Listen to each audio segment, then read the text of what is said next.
दीजिए, कोई पहचान दीजिए। तो सीता जी ने चूड़ामणि उतार के दिया और सीता जी ने राम जी से कहने के लिए ये संदेश दिया। हनुमान जी से कहा कि जाकर के कह देना, राम जी से मेरा संदेशा कह देना, और चूड़ामणि उतार के दिया। कहे हुतात वश मोर प्रणाम, सब प्रकार प्रभु पूरन काम।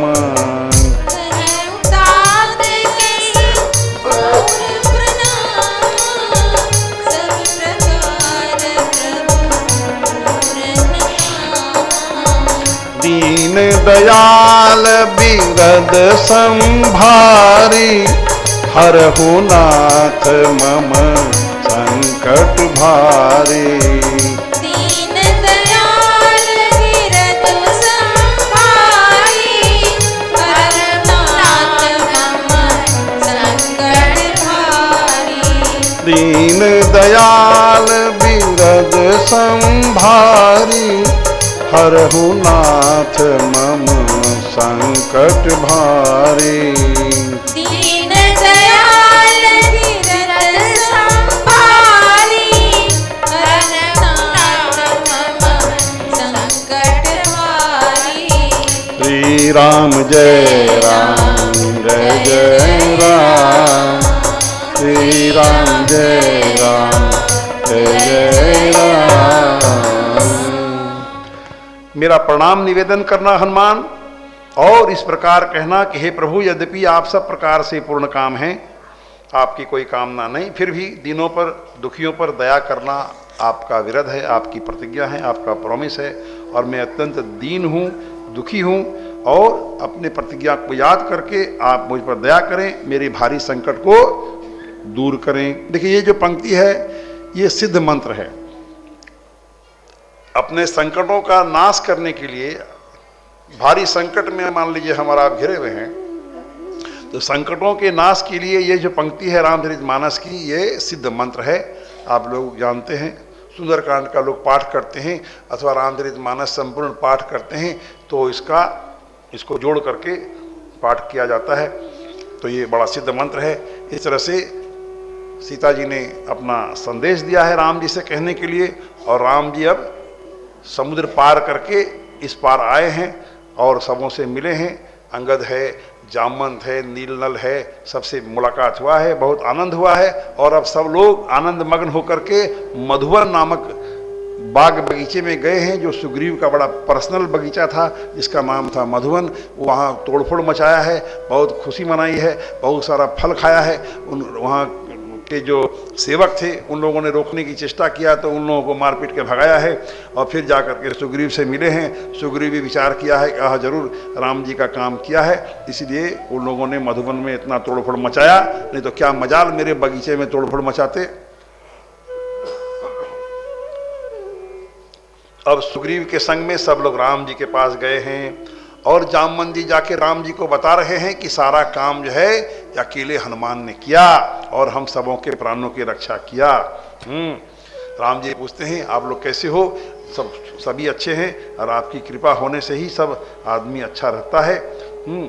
और हनुमान जी जो हैं, इन्होंने ही हम लोगों की रक्षा की, और सारा काम अकेले हनुमान जी ने ही किया है। इस तरह से राम जी बड़े प्रसन्न हुए हैं।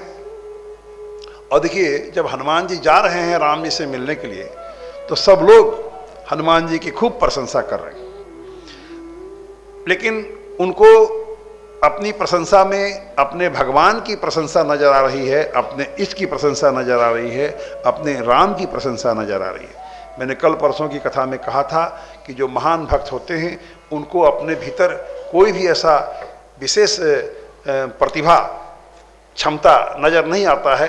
उनको लगता है जो कुछ भी मैंने किया वो तो मैंने अपने गुरु की कृपा से किया, अथवा मैंने अपने इष्ट की कृपा से किया। तो यहाँ हनुमान जी की तारीफ हो रही है, लेकिन हनुमान जी को लग रहा है कि मेरी तारीफ नहीं हो रही है, मेरे प्रभु की तारीफ हो रही है। ऐसे महान भक्तों को मुसीबत तब हो जाती है जबकि स्वयं और उसके जो भगवान हैं वे ही जब उसकी तारीफ करने लगते हैं, तो ऐसे भक्तों को छटपटी हो जाती है, दिक्कत महसूस होती है। तो इस तरह से हनुमान जी राम जी के पास आए हैं, दोनों में बहुत प्यारा संवाद हुआ है। और राम जी बोलते हैं कि मेरे वियोग में सीता किस प्रकार रह रही है, सीता मेरे वियोग में किस तरह से अपने समय को काट रही है, कैसे अपने प्राणों की रक्षा कर रही है, हनुमान बताओ। तो हनुमान जी देखिए क्या जवाब देते हैं, कितना अच्छा दोहा है। और ये जो दोहा जो हनुमान जी बताने जा रहे हैं, बोलने जा रहे हैं, यह भी एक सिद्ध मंत्र है। ये अकाल मृत्यु के निवारणार्थ ये सिद्ध मंत्र है। इस मंत्र को आप लोग कृपया याद कर लें। हनुमान जी कहते हैं, नाम पाहरू दिवस निसी, ध्यान तुम्हार कपाट, लोचन निज पद जंत्रित, जाहि प्राण के ही बाट, सियावर रामचंद्र की जय, पवन सुत हनुमान जी की जय। ये दोहा जो है संत कहते हैं कि ये अकाल मृत्यु के निवारणार्थ मंत्र के समान है। इसका सीधा सीधा अर्थ क्या हुआ, देखिए याद कीजिए प्रश्न क्या है भगवान राम का, कि मेरे वियोग में सीता अपने प्राणों की रक्षा कैसे कर रही है। इसी प्रश्न का उत्तर दोहे में दिया जा रहा है कि नाम पाहरू दिवस निसी, आपके नाम को बराबर जपती रहती है, तो आपका जो नाम जो है वो पहरेदार की भांति उनके प्राणों की रक्षा कर रहा है। और ध्यान तुम्हार कपाट, तुम्हारे ध्यान में बराबर डूबी रहती है।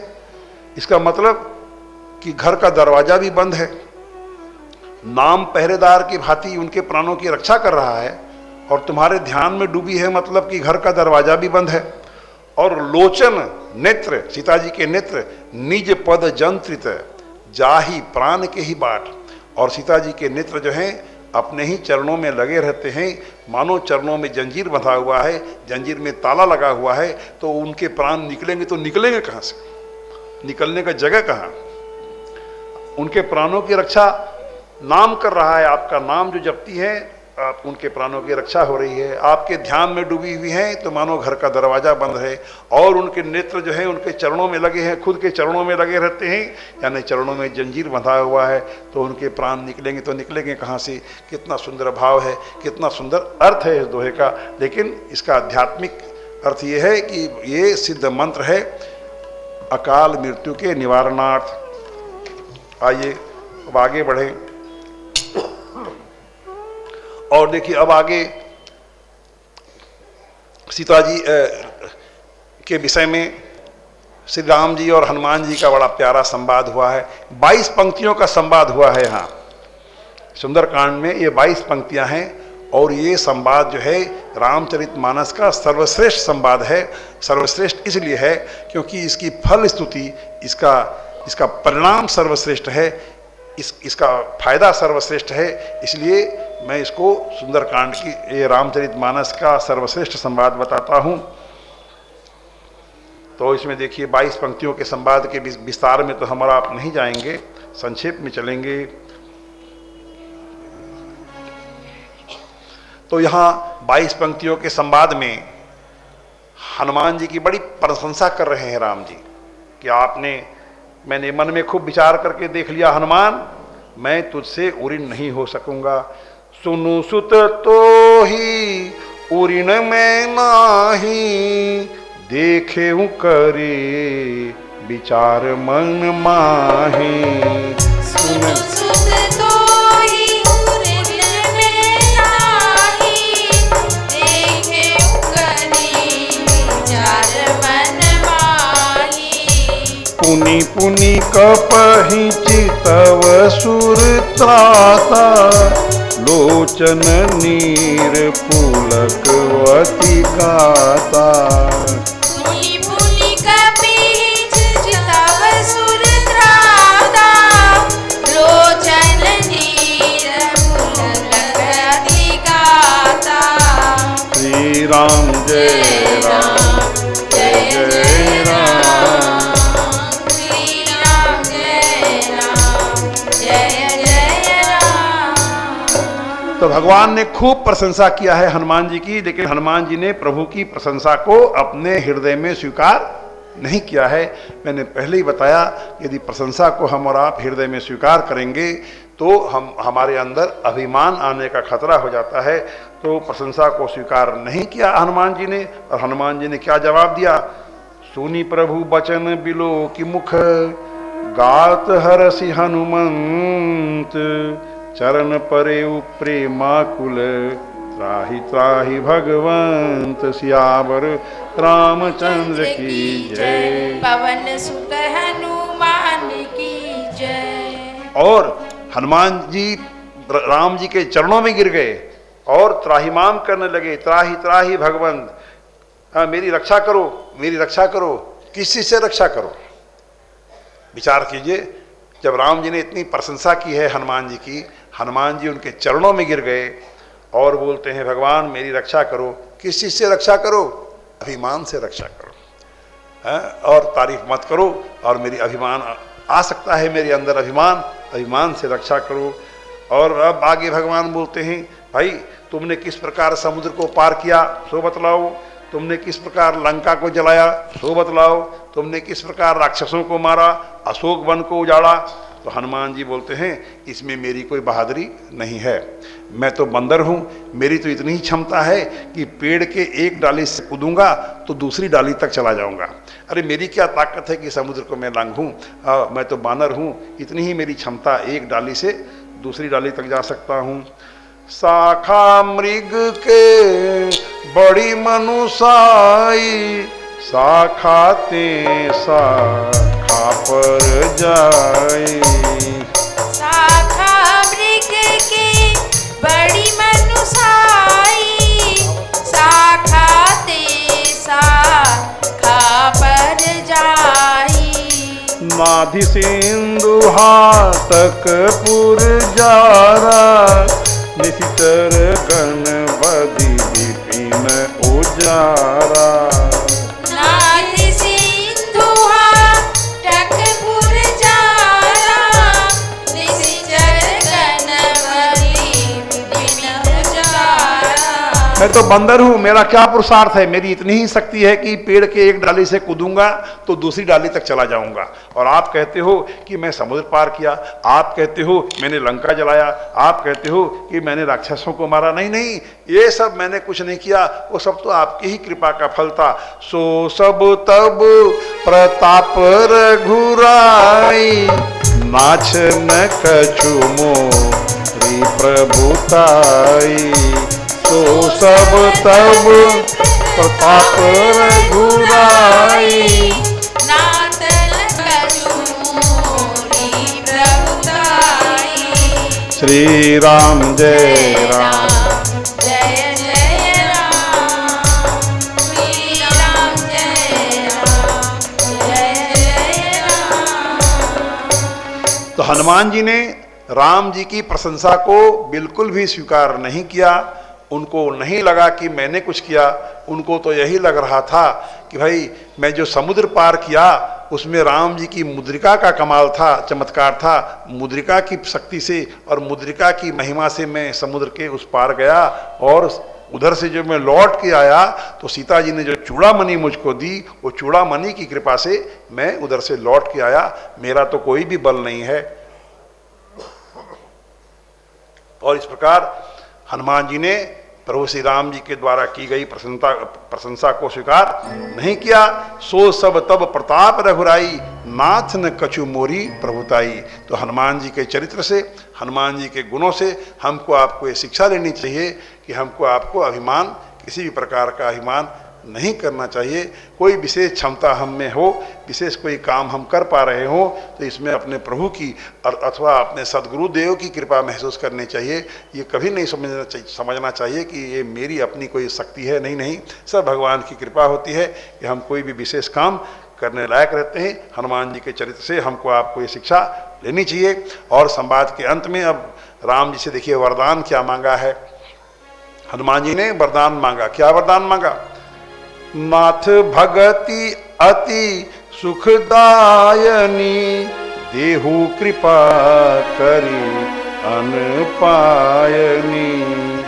नाथ भगति अति सुखदायनी, देहु कृपा करी अनपायनी।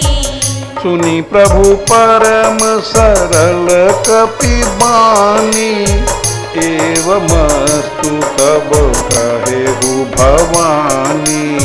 सुनी प्रभु परम सरल कपिवानी, एवमस्तु तब कहेहु भवानी। और भक्ति का वरदान मांगा, चरणों में रति का वरदान मांगा है हनुमान जी ने। मैंने पहले कहा कि जितने भी महान भक्त हुए हैं भगवान के, सबों ने भगवान से भगवान के चरणों में रति का वरदान ही मांगा है। और हनुमान जी ने भी वही वरदान मांगा और राम जी ने खुशी खुशी उनको चरणों के रति का वरदान दिया है। इस प्रकार हनुमान जी और राम जी के बीच जो संवाद हुआ, उस संवाद की महिमा अब देखिए शिव जी क्या कह रहे हैं। शिव जी माता पार्वती जी से राम कथा सुनाते वक्त उन्होंने ये घटना सुनाई और इस संवाद, ये 22 पंक्तियों का संवाद अभी भी हम लोगों ने संक्षेप में गाया। उस संवाद की देखिए महिमा क्या कह रहे हैं। उमा राम स्वभाव जेहि जाना, ताहि भजन तजी भाव न आना। उमा राम स्वभाव जेहि जाना, ताहि भजन तजी भाव न आना। क्या अर्थ हुआ? हे उमा, जिसने भी राम जी का स्वभाव जान लिया, राम जी का कितना सरल स्वभाव है, कितना भोला स्वभाव है, कितने अपने हैं राम जी, कितने प्यारे हैं राम जी। जिसने भी राम जी को जान लिया, यदि आप राम जी को जान लोगे, राम जी के स्वभाव को जान लोगे, राम जी के सिद्धांत को जान लोगे, तो आपको भजन छोड़ करके तो दूसरा कोई चीज़ अच्छा ही नहीं लगेगा। ये शिव जी महाराज कह रहे हैं माता पार्वती जी से, उमा राम स्वभाव जेहि जाना, ताहि भजन तजी भाव न आना। उमा राम स्वभाव जेहि जाना, ताहि भजन तजी भाव न आना। यह संवाद जासु उर आवा, रघुपति चरण भगति सोई पावा। यह संवाद जासु उर आवा, रघुपति चरण भगति सोई पावा। विचार कीजिए कितनी दामी बात शिव जी महाराज ने कह दिया अभी भी। यह संवाद जासु उर आवा, रघुपति चरण भगति सोई पावा। कितना सरल बना दिया शिव जी महाराज ने। ये बता दिया कि ये 22 पंक्तियों का संवाद जिस किसी ने भी अपने हृदय में पकड़ के गांठ बांध के रख लिया, तो वो दुर्लभ भक्ति, चरणों की भक्ति जो राम जी देना नहीं चाहते हैं, बड़े बड़े संत मांग रहे हैं राम जी से, राम जी के चरणों में प्रेम का वरदान, जो वरदान भगवान देना नहीं चाहते हैं। मैंने पहले ही बताया कि बड़े बड़े लोगों ने, शिव जी, ब्रह्मा जी, भरत जी, शत्रुघ्न जी, हनुमान जी, सनकादिक ऋषि, जनक और जितने भी ऋषियों का नाम आप लो, ऐसे 20-30 प्रसंग ऐसे हैं रामचरितमानस में, जो बड़े बड़े लोगों ने भगवान से भगवान के चरणों में रति का वरदान मांगा है, प्रेम का वरदान मांगा है। और मैं बार बार कह रहा हूँ कथा में कि मनुष्य जीवन का अंतिम फल ये है, अंतिम लक्ष्य ये है कि हमको भगवान से प्यार हो जाए। तो यहाँ शिवजी महाराज कह रहे हैं कि आप कुछ मत करो, सिर्फ ये 22 पंक्तियों के संवाद को अपने हृदय में गांठ बांध करके आप रख लो, तो आपके हृदय में भगवान की चरणों की रति जागृत हो जाएगी, भगवान के चरणों के प्रति भक्ति जागृत हो जाएगी, वो उच्च कोटि की भक्ति जिससे कि भगवान भी आपके वश में हो जा सकते हैं। इसीलिए मैं इस संवाद को, इस 22 पंक्तियों के संवाद को रामचरितमानस का सर्वश्रेष्ठ संवाद कहता हूं। यह संवाद जासु उर आवा, रघुपति चरण भगति सोई पावा। यह संवाद जासु उर आवा, रघुपति चरण भगति सोई पावा। भगवान के चरणों में प्यार हो जाए, इसको कोई मामूली बात मत समझिएगा। ये मनुष्य जीवन की आखिरी मंजिल है, सर्वश्रेष्ठ पुरुषार्थ है, इससे बढ़कर के कुछ भी नहीं। और बड़े बड़े लोगों ने ये आशीर्वाद मांगा है। मैं कुछ उदाहरण आप लोगों के समक्ष जल्दी जल्दी रखता हूं कि देखिए किन लोगों ने इस तरह का वरदान मांगा है। तो आप विचार करना मेरे भाई बहन कि हम लोगों को क्या भगवान से वरदान मांगना चाहिए, आप विचार करना। देखिए सबसे पहला प्रसंग भरत जी का दे रहा हूं कि भरत जी जब चित्रकूट जा रहे हैं राम जी से मिलने के लिए अयोध्या वासियों को लेकर के, प्रयागराज तीर्थ में स्नान किया है, प्रयागराज तीर्थ से वाणी निकली है कि हे भरत तुम वरदान मांगो, मैं तुमको कुछ देना चाहता हूँ। तो भरत जी ने कहा आप वरदान की बात कर रहे हो, मैं भीख मांगता हूँ। और क्या भीख मांगा है भरत जी ने प्रयागराज तीर्थ से?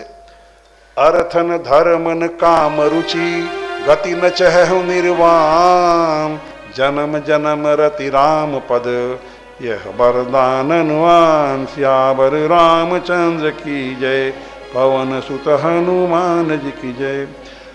मुझको अर्थ नहीं चाहिए, न मुझको धर्म चाहिए, मेरी कोई कामना नहीं है, मुझको काम में रुचि भी नहीं है, यहाँ तक कि गति न चाहे निर्वाण, मुझको मोक्ष भी नहीं चाहिए। क्या चाहिए भैया तुमको? जन्म जन्म रति राम पद, जन्म जन्मांतर मेरे हृदय में जो प्रेम है राम जी के चरणों में रति बनी रहे, प्रेम बना रहे, मुझको बस यही वरदान चाहिए और दूसरा कुछ भी नहीं चाहिए। देखिए भगवान के चरणों में वरदान से लोगों ने मांगा है, बड़े बड़े लोगों ने मांगा है। मैं कुछ एक उदाहरण आपको जल्दी जल्दी दे रहा हूँ। देखिए लंका कांड में वर्णन है जब रावण का वध हुआ है, सभी देवी देवताएं आए हैं, राम जी की स्तुति गाई है। और यहाँ देखिए ब्रह्मा जी भी आए हैं और ब्रह्मा जी ने बहुत प्यारी स्तुति गाई है। और स्तुति के अंत में देखिए क्या वरदान मांगा है। स्तुति इस पंक्ति से प्रारंभ होती है, खल खंडन मंडन रम्य क्षमा, पद पंकज सेवित शंभु उमा।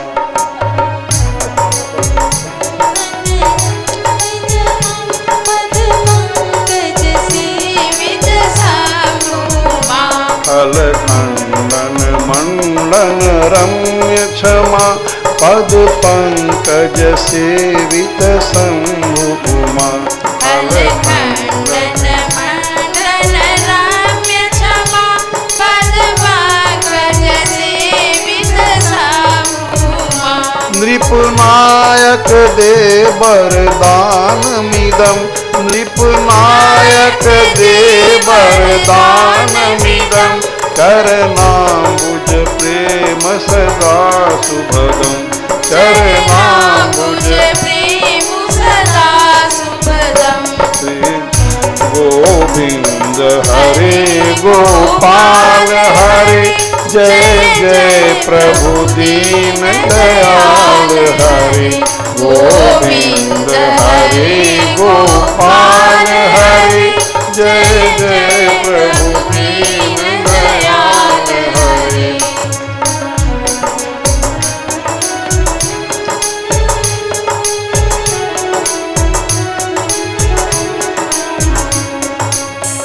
तो ब्रह्मा जी ने स्तुति गाई, बड़ी प्यारी स्तुति है। और स्तुति के अंत में वरदान मांगा, हे राजाओं के महाराज मुझको आप वरदान दो कि आपके चरण कमलों में मेरा सदा प्रेम बना रहे। चरण कमलों में प्रेम का वरदान ब्रह्मा जी ने मांगा। अच्छा देखिए शिव जी महाराज ने क्या मांगा। जब राम राजा हो गए हैं, उत्तरकांड में वर्णन है, शिव जी आए हैं, स्तुति गाई है, बड़ी प्यारी स्तुति है। इस पंक्ति से प्रारंभ होती है, जय राम रमारमणं समनं, भवताप भयाकुल पाहि जनम। जय राम रमारमणं समनं, भवताप भयाकुल पाहि जनम।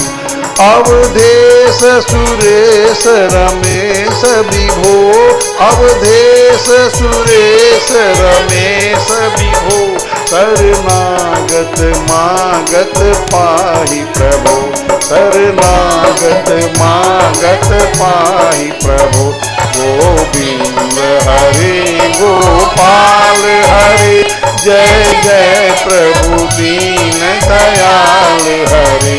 गोविंद हरे गोपाल हरे, जय जय प्रभु दीन दयाल हरे।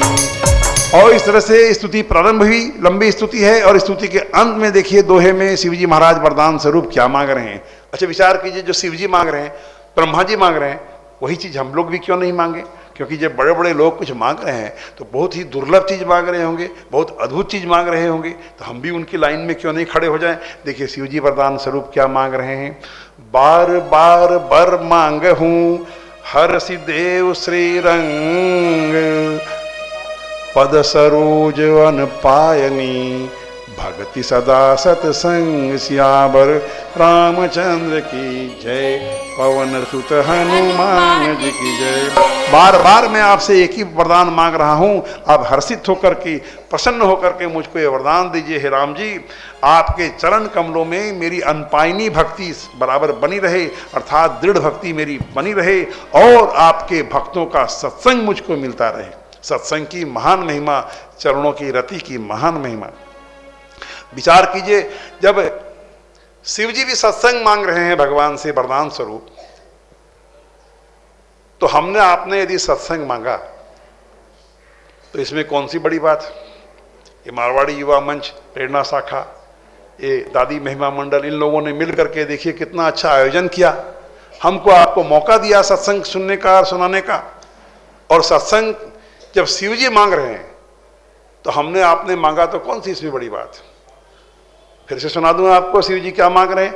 बार बार बर मांग हूं हर्ष देव श्री रंग, पद सरोज अन पायनी, भक्ति सदा सतसंग श्यावर रामचंद्र की जय। अच्छा, गुरु वशिष्ठ जी ने क्या मांगा वो भी विचार कर लें। कथा है, जब राम राजा बन गए हैं तो एक दिन गुरु वशिष्ठ आए। बड़ा लंबा संवाद हुआ है, बड़ा प्यारा संवाद हुआ है, उत्तरकांड में इसका वर्णन है। और गुरु वशिष्ठ बोल रहे हैं कि मुझको जब ब्रह्मा जी ने कहा कि जाकर के रघुकुल का तुम पुरोहित बन जाओ, तो मैं बनना नहीं चाहता था, क्योंकि मेरे हिसाब से ये काम जरा सा नीचे कैटेगरी का था। लेकिन जब ब्रह्मा जी ने मुझको यह समझाया कि तुम इसका पुरोहित बनो, क्योंकि भविष्य में इसी रघुकुल में भगवान परब्रह्म परमेश्वर परमात्मा एक दिन अवतार लेकर के आने वाले हैं, तो मैंने ब्रह्मा जी के प्रस्ताव को स्वीकार किया। हे राम जी, हजारों वर्षों से मैं आपके कुल की सेवा करता हूं, आज तक मैंने कुछ नहीं मांगा, आज पहली बार आपसे मांगने जा रहा हूं, आप ना मत करना, दे देना मुझको। एक ही वरदान मांगा। क्या मांगा गुरु वशिष्ठ जी ने। नाथ एक बर मांग हूं, एक बार, एक ही वरदान, आज तक कुछ नहीं मांगा। नाथ एक बर मांग हूं राम कृपा करि दे हो, जन्म जन्म प्रभु पद कमल, कबहु घटे जनिने हुसियावर रामचंद्र की जय, पवन सुत हनुमान जी की जय। एक बार मांग रहा हूं, कृपा करके दे देना। हे राम, आपके चरण कमलों में मेरा प्रेम जन्म जन्मांतर में भी कभी न घटे, बराबर बढ़ता रहे। आपके चरण कमलों में मेरा प्रेम बना रहे। देखिए, बड़े बड़े लोगों ने इस तरह का वरदान मांगा है। तो देखिए शिवजी महाराज ने क्या कहा माता पार्वती जी से। ये 22 पंक्तियों का संवाद जिसने हृदय में गांठ बांध करके रख लिया, वैसे भक्तों को यह दुर्लभ चरणों की रति स्वतः मिल जाएगी। ये शिवजी महाराज आश्वासन दे रहे हैं। क्या कहा शिवजी महाराज ने। यह संवाद जासु उर आवा, रघुपति चरण भक्ति सोई पावा।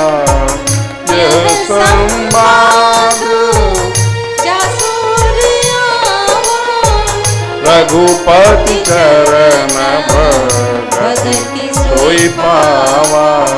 श्री राम जय राम, जय जय राम। श्री राम जय राम, जय जय राम। तो आपने समझ लिया कि यह 22 पंक्तियों का संवाद कितना महत्वपूर्ण है। हम सब मनुष्य इस 22 पंक्तियों के संवाद को यदि अपने हृदय में गांठ बांध करके रख सकते हो, तो वो दुर्लभ भगवान के चरणों की भक्ति हम सरलतापूर्वक पा जाएंगे, सहजतापूर्वक पा जाएंगे। और ये शिवजी महाराज का आश्वासन है रामचरितमानस में। आइए कथा के क्रम को अब हम कुछ आगे बढ़ाएं। अब राम जी कहते हैं सुग्रीव से कि अब देर किस बात की, अब चलो लंका की ओर हम लोगों को प्रस्थान करना चाहिए। राम जी के ऐसा कहने से कि चलने की तैयारी करो, अब विलंब किस कारण किया जाए। और बानरराज सुग्रीव ने संपूर्ण सेना को बुलाया है। चारों तरफ से लाखों बानर भालुओं के झुंड आ गए और सब लोग चलने के लिए एकदम उत्साहित हैं। और इस प्रकार सेना सहित भगवान समुद्र के किनारे आ गए। अब विचार होने लगा कि भाई अब समुद्र को पार कैसे किया जाए, इस पर भी थोड़ा चिंता करने लगे। सब लोगों ने विचार किया कि समुद्र पार कैसे करें। अच्छा, उधर क्या हुआ कि रावण को बहुत तरह से लोगों ने समझाया। मंदोदरी उनकी प्यारी पत्नी, उन्होंने कई दफे समझाया रावण को, लेकिन रावण किसी की बात मानने तैयार नहीं है। अंत में रावण को विभीषण आए समझाने के लिए, और रावण ने विभीषण की बातों को भी नहीं माना और उसका भी अपमान किया। देखिए, रावण के जो मंत्री लोग थे वे ही लोग बहुत मिसगाइड करते थे रावण को, और वो कहते थे कि जब देवताओं को हमने जीत लिया, राक्षसों को हम लोगों ने जीत लिया, तो कोई परिश्रम हमको हुआ ही नहीं, तो ये मात्र बानर भालुओं की सेना, मनुष्यों की सेना को जीतने में और क्या देरी लगेगी, ये तो हमारे भोजन हैं, इनको तो हम ऐसे ही पकड़ पकड़ के खा लेंगे। इस तरह से उनके मंत्री लोग समझा रहे हैं। और विभीषण ने बहुत तरह के समझाया है, और बहुत बहुत बढ़िया बात कही विभीषण ने दोहे में। क्या कहा? सचिव, गौर कीजिएगा, सचिव वैद गुर तीन जो प्रिय बोल ही भय आस, राज धर्म तन तीन कर होई बेगही नास, सियावर रामचंद्र की जय, पवन सुत हनुमान की जय। विभीषण कह रहे हैं कि मंत्री, वैद्य, वैद्य माने डॉक्टर, और गुरु, यदि ये तीनों अप्रसन्नता के भय से या लाभ की आशा से हित की बात न करके और ठाकुर सुहाती बात कहें, अर्थात आपको प्रिय लगने वाली बात कहें, तो समझ लीजिए कि राज्य का शीघ्र नाश होगा। यदि मंत्री गलत एडवाइस देगा तो आपके राज्य का शीघ्र नाश होगा, यदि वैद्य गलत एडवाइस देगा तो आपके शरीर का शीघ्र नाश हो जाएगा, और आपका गुरु यदि गलत एडवाइस देगा तो आपके धर्म का नाश हो जाएगा। तो आपके मंत्री आपको बहुत गलत एडवाइस दे रहे हैं, आप मत मानो। बहुत तरह से विभीषण ने समझाया, और आगे क्या समझाया?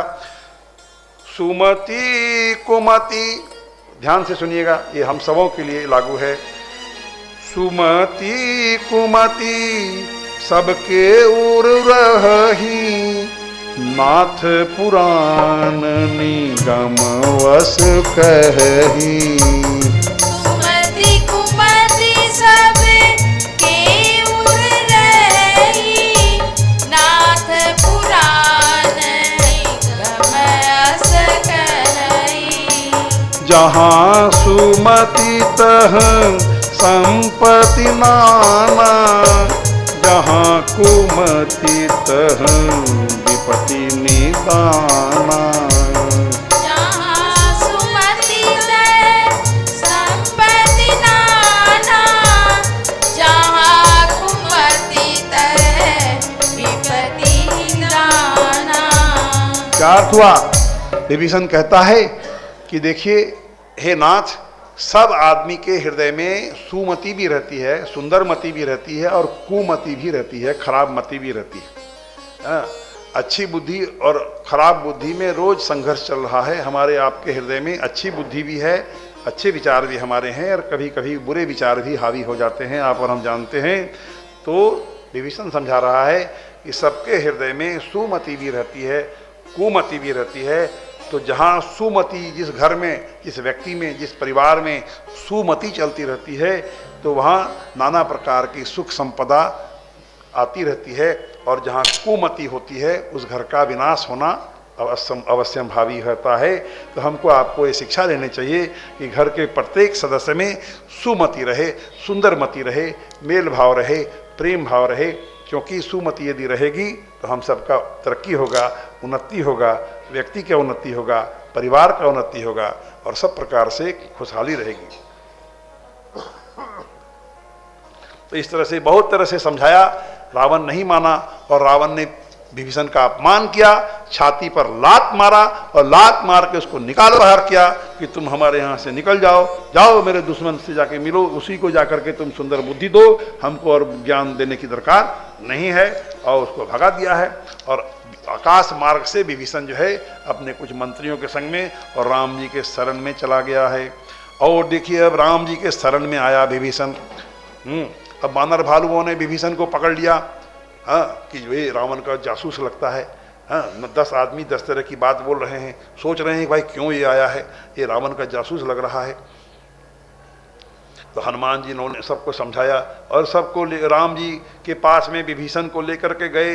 10 आदमी 10 तरह की बात बोल रहे हैं, कोई बोल रहा है इसको मारो, कोई बोलता है कैद करो, लेकिन राम जी कहते हैं अपना सिद्धांत देखिए राम जी ने बताया। देखिए सुंदरकांड में एक जगह राम जी ने अपना सिद्धांत बता दिया है और एक जगह अपना स्वभाव बता दिया है। आप किसी भी व्यक्ति का सिद्धांत जान लीजिए, उसकी नीति जान लीजिए, उसका स्वभाव जान लीजिए, तो उस आदमी से आपको डील करने में सुविधा हो जाएगी। चाहे वो कोई मिनिस्टर हो, चाहे बड़ा ऑफिसर हो, चाहे बिजनेसमैन हो, कोई भी आदमी हो, यदि उससे आपको डील करना है, उससे आपको व्यवहार करना है, तो उसका यदि आप सिद्धांत जानते हो, उसका स्वभाव जानने लगोगे तो आपको सुविधा हो जाएगी। तो यहाँ राम जी ने खोल करके अपना सिद्धांत देखिए इस तरह से बताया है और हमारे आपके लिए कितनी शिक्षाप्रद बातें उन्होंने बताई है। सन्मुख होई, राम जी सिद्धांत बता रहे हैं, पकड़ लीजिए इन बातों को। सन्मुख होई जीव मोहि जबोहि, जन्म कोटि अघ नासहि तबहि। सन्मुख होई जीव मोहि जबहि, जन्म कोटि अघ नासहि तबहि। निर्मल मन जन सो मोहि पावा, मोहि कपट छल छिद्र न भावा।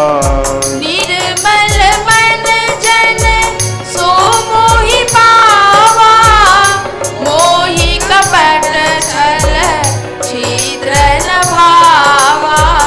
तो राम जी ने यहाँ 2 पंक्तियों में अपना सिद्धांत बता दिया है कि जीवात्मा जो है, जीव जो है, मनुष्य जो है, कोई भी जीव, चाहे मनुष्य हो, चाहे पशु पक्षी हो या राक्षस हो, कोई भी जीव यदि मेरे सन्मुख हो जाता है, मेरे शरण में आ जाता है, तो मैं क्या करता हूँ, मैं उसके करोड़ों जन्मों के पापों को नाश कर देता हूँ। सन्मुख होई जीव मोहि जबहि, जन्म कोटि अघ नासहि तबहि। उसके करोड़ों जन्मों के पापों को मैं दूर कर देता हूँ। और कल की कथा में आपने विचार किया था कि लक्ष्मण जी ने क्या समझाया था निषाद राजगुरु को, काहू न को सुख दुख कर दाता, निज कृत कर्म भोग सब भ्राता।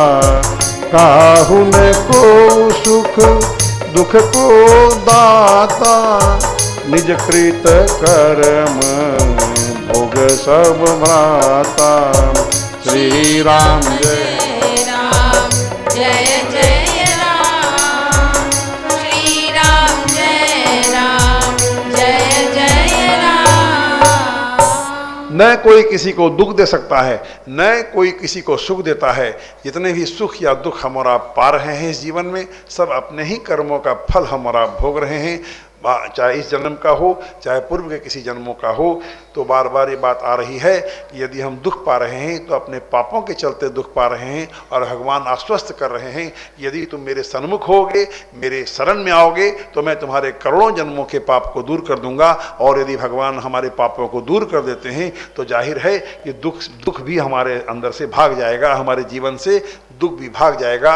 यही बात हमको गीता में भी भगवान कृष्ण ने समझाया है, हमारे सभी महान ग्रंथों में और हमारे सभी महान संतों ने इस बात को बार बार अनेकों प्रकार से दोहराया है। ये भगवान का शरणागत हो, शरणागति में बहुत बड़ी शक्ति है और सभी प्रकार का सुख और आनंद उसके अंदर छिपा हुआ है। अब भगवान ने अपना स्वभाव भी बता दिया, अभी अपना सिद्धांत बताया और अपना स्वभाव भी बता दिया। मैंने पहले ही कहा कि किसी भी व्यक्ति का यदि स्वभाव आप जान लो और सिद्धांत जान लो तो उससे डील करना, उससे व्यवहार करना सरल हो जाता है। तो देखिए भगवान कितने भोले हैं, कितने प्यारे हैं कि उन्होंने अपने सीक्रेट को खोल के सामने रख दिया और अपना स्वभाव देखिए इस प्रकार बता रहे हैं 3 पंक्तियों में।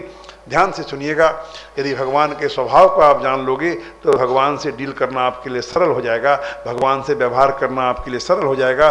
भगवान ने स्वभाव किस प्रकार बताया, सुनहु सखा निज कहूँ सुभाव, जान भूषंडे शंभु गिरि जाओ।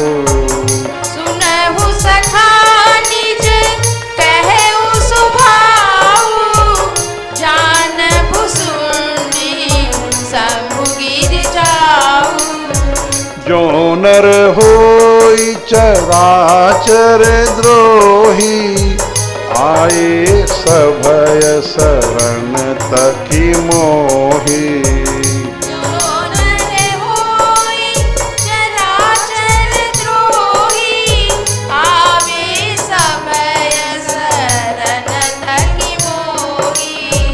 तजी मद मोह कपट छल नाना, करऊं सदते ही साधु समाना।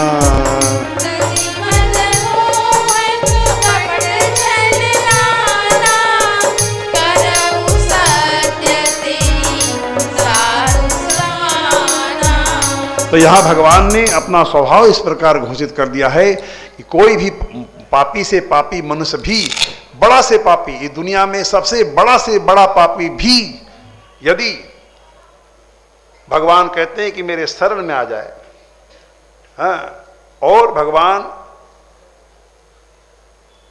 4 प्रकार की शर्त लगा रहे हैं, ये 4 चीजों के साथ यदि मेरे शरण में आ जाए, गिनती करते चलिएगा। आए सभय, अपने पापों से भय खा करके, अपने पापों से भयभीत होकर के मेरे शरण में आवे, हाँ, और तजी, त्याग दे, तजी मद मोह कपट छल नाना। क्या क्या चीज छोड़ने बोल रहे हैं भगवान? मद अहंकार, मोह, कपट और नाना प्रकार के छल। एक तो अपने पापों से भय खा करके मेरे शरण में आवे, और 4 चीजों को छोड़ करके आवे, अहंकार, मोह, कपट और नाना प्रकार के छल यदि छोड़ के आवे, तो भगवान ये वादा कर रहे हैं, यहाँ आश्वस्त कर रहे हैं हमको, आपको, कि ऐसे पापी से पापी मनुष्य को भी मैं साधु के समान बना दूंगा, मैं पवित्र कर दूंगा, मैं शुद्ध कर दूंगा, उसके सारे पापों को धो दूंगा। श्री राम जय राम, जय जय राम, श्री राम जय राम, जय जय राम, श्री राम जय राम, जय जय राम, श्री राम जय राम, जय जय राम, श्री राम जय राम, जय जय राम, श्री राम जय राम, जय जय राम। तो आपने विचार कर लिया, आपने गांठ बांध लिया कि भगवान ने पहला अपना सिद्धांत बताया है और बाद में अपना स्वभाव बता दिया है। यदि भगवान के सिद्धांत और स्वभाव को हम यदि पकड़ के रखें, तो भगवान से डील करना, व्यवहार करना हमारे आपके लिए सरल हो जाएगा, और भगवान से जो चाहिएगा आप और हम ले सकेंगे। आइए कथा को अब आगे बढ़ाएं। तो अब समुद्र के किनारे और समुद्र से रास्ता मांग रहे हैं कि समुद्र हमको रास्ता दो। बाकी लक्ष्मण जी क्रोधित हो रहे हैं कि रास्ता मांगने से नहीं मिलेगा, भगवान बाण मारो, समुद्र को सुखा दो। नहीं नहीं, ऐसा मैं नहीं करूँगा, और समुद्र से विनती कर रहे हैं। हाँ, 3 दिन हो गए, तो जब समुद्र प्रकट नहीं हुआ, समुद्र ने कोई जवाब नहीं दिया, समुद्र ने रास्ता नहीं दिया, तो भगवान क्रोधित हो गए, अग्नि बाण का संधान किया। तो समुद्र के हृदय के अंदर से अग्नि की ज्वाला उड़ गई और समुद्र के भीतर हाहाकार मच गया। हाँ, समुद्र के भीतर के सभी जीव जंतु व्याकुल हो गए। तब समुद्र ब्राह्मण के भेष में, सोने के थाल में और अनेकों रत्न लेकर के राम जी के समक्ष उपस्थित होता है। राम जी के चरणों को पकड़कर के उसने क्षमा मांगी और बहुत तरह का संवाद हुआ है समुद्र से। और देखिए समुद्र क्या कहता है कि हे भगवान, आप ही की बनाई हुई मर्यादा है कि मैं समुद्र हूँ, आपने बनाया, और आपने मुझको ये तो नहीं बताया कि कोई रास्ता मांगे तो तुम हट जाओ, फट जाओ, रास्ता दे दो। ऐसा तो मर्यादा नहीं है मेरा, ऐसा तो कानून नहीं है। और वैसे आप मालिक हो, आप जो चाहो सो करो। और समुद्र बोलता है, एक बड़ी दामी पंक्ति समुद्र बोलता है, ढोल गवार शूद्र पशु नारी सकल ताड़ना के अधिकारी। ढोल गवार